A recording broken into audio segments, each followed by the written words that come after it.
Kisah Ratu Dewata, cucu Prabu Siliwangi yang terkenal alim tapi kurang bagus memimpin. Sepeninggal Prabu Surawisesa, kerajaan Pajajaran dipimpin oleh Ratu Dewata, cucu dari Prabu Siliwangi. Berbeda dengan ayahnya, yang dikenal sebagai panglima perang yang gagah berani, Ratu Dewata lebih dikenal sebagai sosok yang religius dan taat kepada ajaran spiritual.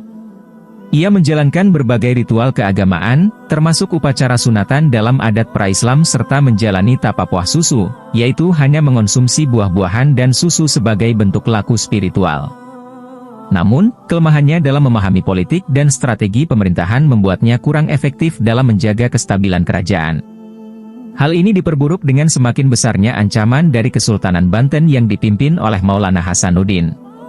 Meskipun Hasanuddin secara resmi menandatangani perjanjian damai dengan Pajajaran, keputusan tersebut lebih dipengaruhi oleh ayahnya, Susunan Jati, yang ingin mengamankan wilayah Cirebon. Dalam hatinya, Hasanuddin kurang setuju dengan keputusan tersebut karena wilayahnya berbatasan langsung dengan Pajajaran. Oleh sebab itu, secara diam-diam, ia membentuk pasukan khusus tanpa identitas resmi yang mampu bergerak cepat dan melakukan serangan mendadak. Menurut naskah Carita Parahyangan, pada masa pemerintahan Ratu Dewata, terjadi serangan tiba-tiba ke ibu kota Pakuan. Musuh yang menyerang tidak diketahui asal-usulnya atau Tambuh Sangkane. Beruntung bagi Pajajaran, kerajaan masih memiliki para perwira tua yang pernah mendampingi Prabu Surawisesa dalam 15 pertempuran. Sebagai veteran perang, mereka masih mampu menghadapi serangan musuh dengan tangguh. Selain itu, benteng Pakuan yang dibangun oleh Sri Baduga masih berdiri kokoh dan terbukti menjadi pertahanan yang sulit ditembus. Akibatnya, serangan kilat dari pasukan Banten gagal menembus gerbang Pakuan. Meskipun demikian, serangan tersebut tetap mengakibatkan kerugian besar bagi Pajajaran. Dua senapati Pajajaran yang gagah berani, yaitu Tohaan Ratu Sangyang dan Tohaan Sarendet, gugur dalam pertempuran sengit di sekitar alun-alun Empang, yang kini dikenal sebagai tempat bersejarah dalam perlawanan Pajajaran.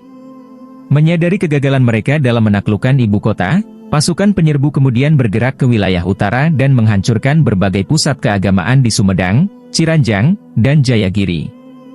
Tempat-tempat tersebut dulunya adalah desa Kawikuan yang dilindungi oleh negara pada masa pemerintahan Sri Baduga.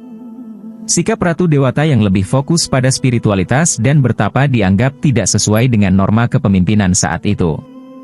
Dalam tradisi kerajaan Sunda, seorang raja seharusnya memerintah dengan baik dan melindungi rakyatnya, bukan tenggelam dalam laku tapa seperti seorang pertapa. Dalam sejarah, tapa berata seperti yang dilakukan Ratu Dewata hanya boleh dijalankan setelah raja turun tahta dan memasuki kehidupan Manuraja Sunia,